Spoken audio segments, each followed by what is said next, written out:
What is up, Chiefs Kingdom? Welcome back to another video on my channel. My name is Josh Fann of ShowMeFootball.com and ArrowheadAddict.com, covering your Kansas City Chiefs. And today I am joined by my good friend Michael Darcy of KC Sports Report. And today, Michael, I wanted to talk about an area of the Kansas City Chiefs with you that is really concerning me right now and has contributed to two poor performances in a row against the Carolina Panthers and then against the Las Vegas Raiders on Black Friday. And this is something that has been brewing for a while. And it's an issue that if the Kansas City Chiefs don't get fixed, I fear it may be their demise come playoff time.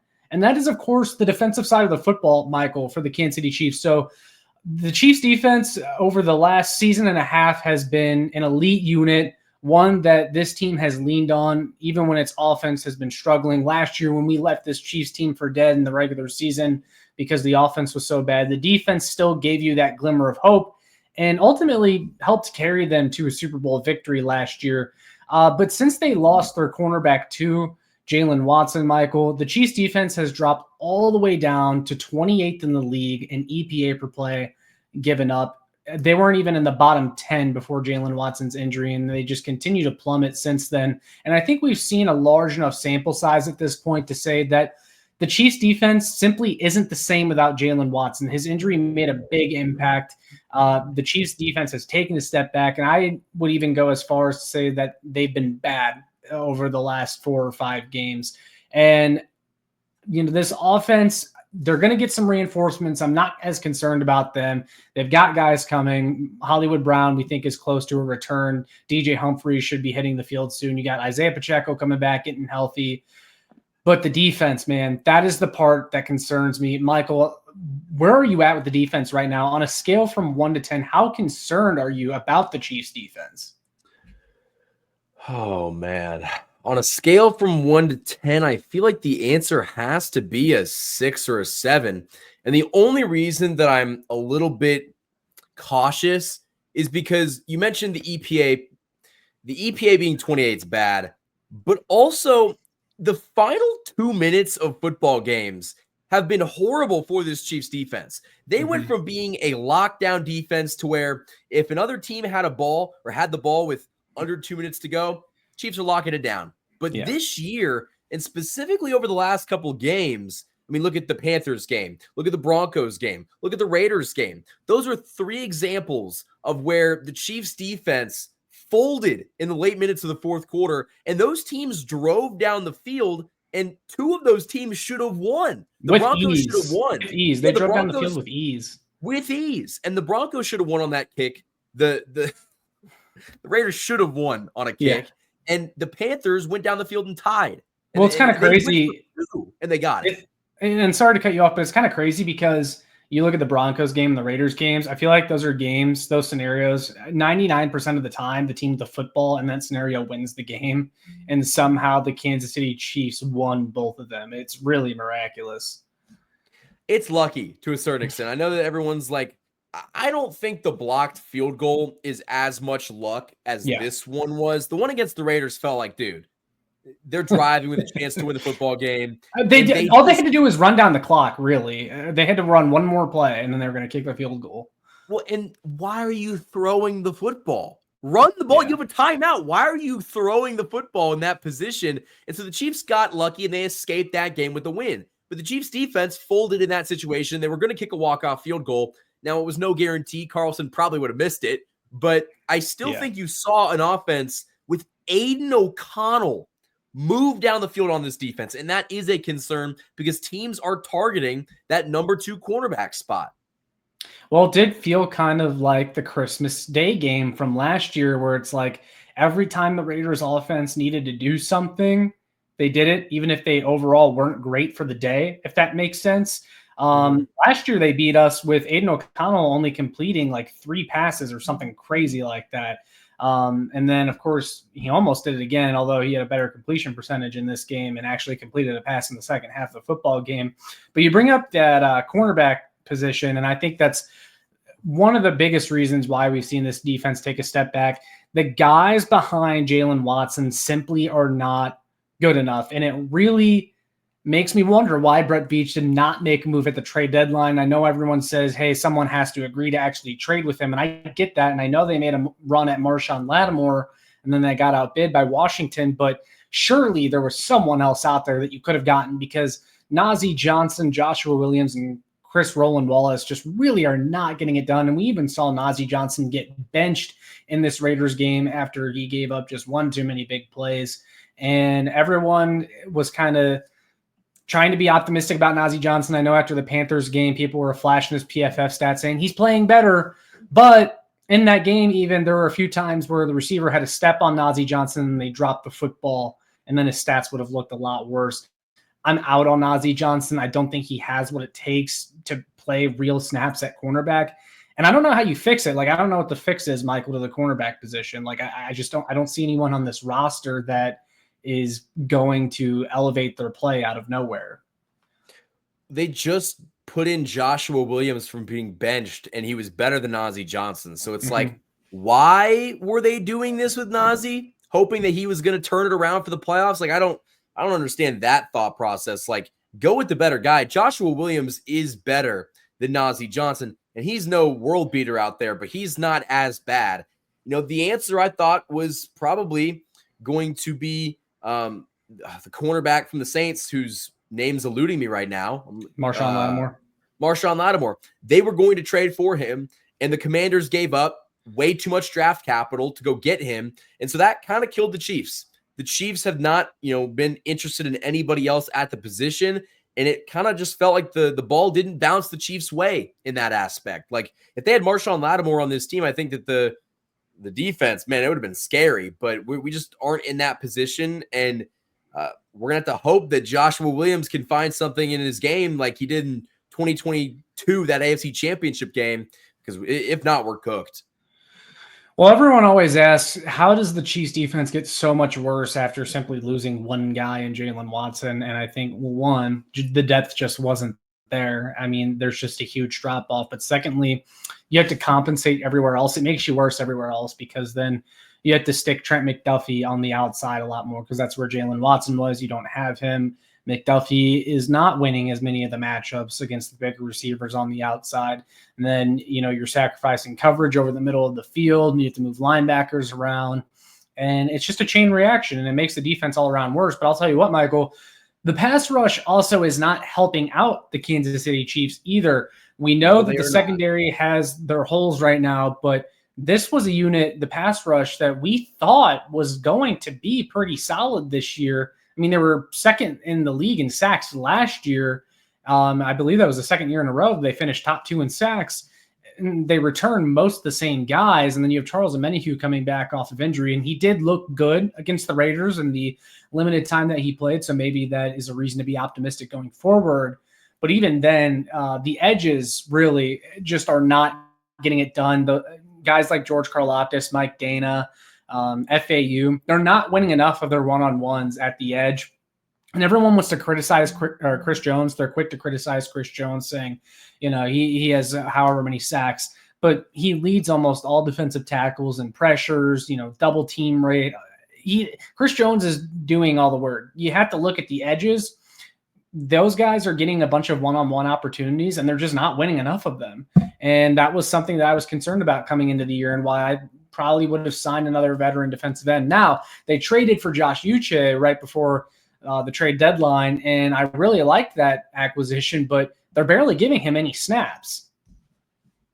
Yeah, I feel like they might not have the same level of optimism when it comes to him. I don't know if this is the defensive equivalent of what they did to DeAndre Hopkins, where they kind of tapered down his snap count because they didn't want to give up a higher pick. Yeah. I don't think that's what happens with, Joshua Uche, but the pass rush has not been very good. And they're banking a lot on Charles Omenihu solving that issue. And I saw something that he was already over his snap count in that Raiders game. He was not supposed to play as much as he did, but since you've got Mike Dana and George Karlaftis who aren't doing their job, which I guess George Karlaftis did in that Raiders game, but they've needed to go other ways to find that pressure. Yeah, and that's what concerns me is, okay, we got Charles Omenihu back, and I think that's good, and he did show some in that game. But the fact that you need him to play more snaps than he was originally slated to play because the game was so close, like that's just pathetic, honestly. This is the 2-9 Raiders we're talking about. This is not, the Denver Broncos or the Los Angeles Chargers, who are the other teams in your division, but they're actually competitive. The Broncos have played obviously a lot better since that Chiefs game. I mean, they've really looked good over the last few weeks. And then the Chargers, they've really taken a step this year. But the Raiders, even Antonio Pierce, their head coach, called them the worst team in football. Like, it should not look this hard. No, and it shouldn't look this hard because the Chiefs are 11-1, and we still feel like they haven't played their best football. And a lot of that is the offense not really showing up in the beginning of the season, and now it's the defense that's getting worse gradually, or very quickly, actually. But I feel like we know that they have the talent there on defense. The issue is everybody's hurt. And so when you're tasking Steve Spagnuolo with going out there and trying to turn bad players into elite players, this is what we see. Najee Johnson, there's a reason why he was, I guess he was hurt last year, but he was pretty low on the totem pole. He's pretty low on the depth chart, and due to necessity, he needed to start. This is not a guy that would start on any other team if there's healthy guys in front of him. And so the Chiefs are kind of handicapped with all of their injuries, but they better hope that Joshua Williams can be the solution to that problem and maybe play more Jaden Hicks, the safety. Like, they just have to figure out some way to get rid of playing Najee and kind of giving a reduced role to Joshua Williams. And Shamari Connor hasn't been good either. So it's like, and Shamari Connor's another victim of like having to move guys around to spots that they're not as comfortable in. Shamari Connor was having a really good start to this season. And then ever since that Jalen Watson injury and having to play him more in the nickel and whatnot, he's looked a lot worse. And it's that chain reaction that I mentioned. And then Najee Johnson, like, he's a guy that I always saw as like a break glass in case of emergency, mainly on the roster for special teams. I mean, he was a 7th-round pick out of Marshall. I never really saw it with him. And I know he got like first-team reps in camp a few years ago and everyone was hyping him up. We've seen so many guys that are getting rotated in with the 1s and 2s just to see what they have. Yeah, I mean, come on. How many of those guys have we seen and they just turn out to be nothing? To me, Najee Johnson is another one of those guys. Yeah, there's Devin Key, DiCaprio Boodle. I'm sure there was another one that I'm forgetting off the top of my head. There's Pete Keys. I mean, Pete Keys. That's who I was thinking of. Goodness gracious, man. I mean, the bag of just training camp defensive backs is crazy, but for sure. But so my real concern though is with the defense again, because the offense, I think they will get it together at some point. It's Patrick Mahomes. We saw them flip that switch in the postseason last year. They're getting reinforcements back. But with this defense, they're getting worse, and there's no reinforcements on the horizon coming, and that's really what concerns me the most. This team was built to lean on their elite defense again, and now the defense isn't even good, let alone elite. And I think that could lead to them losing in the postseason because they're not putting up enough points right now in the regular season, and then they're also giving up a lot of points to bad competition, and really an area in which they've also really fallen is third down defense. The run defense is still pretty good. They're still, holding teams to low rushing totals, first and second down, they stop the run, but then they're just getting killed on third down. It's like, how many times, Michael, over the last few weeks, has there been a third down where the Chiefs should have gotten off the field and there's someone on the other team that's just wide open? I'm talking like every single no one even close.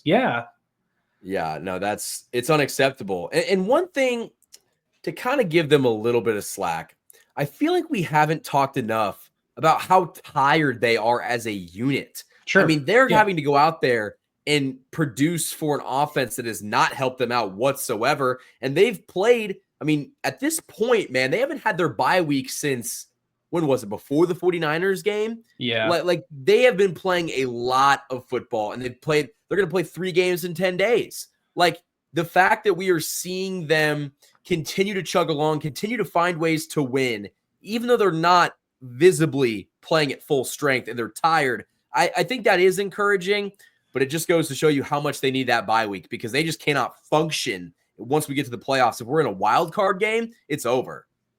Yeah, that's kind of how I feel. I definitely agree with, the analysis that they're a little bit tired, and I think they're kind of just sleepwalking through these games. And I understand it to an extent. And this team has played a lot of football over the last 3 to 5 years. I mean, just deep postseason runs, they add up after a while.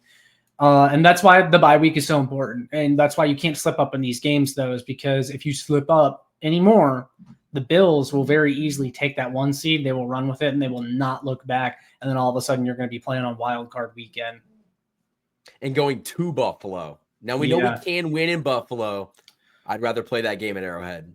For sure. Yeah, no, for sure. So I think that's going to wrap up this episode talking about the defense. But before we sign off, Michael, are there any other comments or concerns that you have with this defense?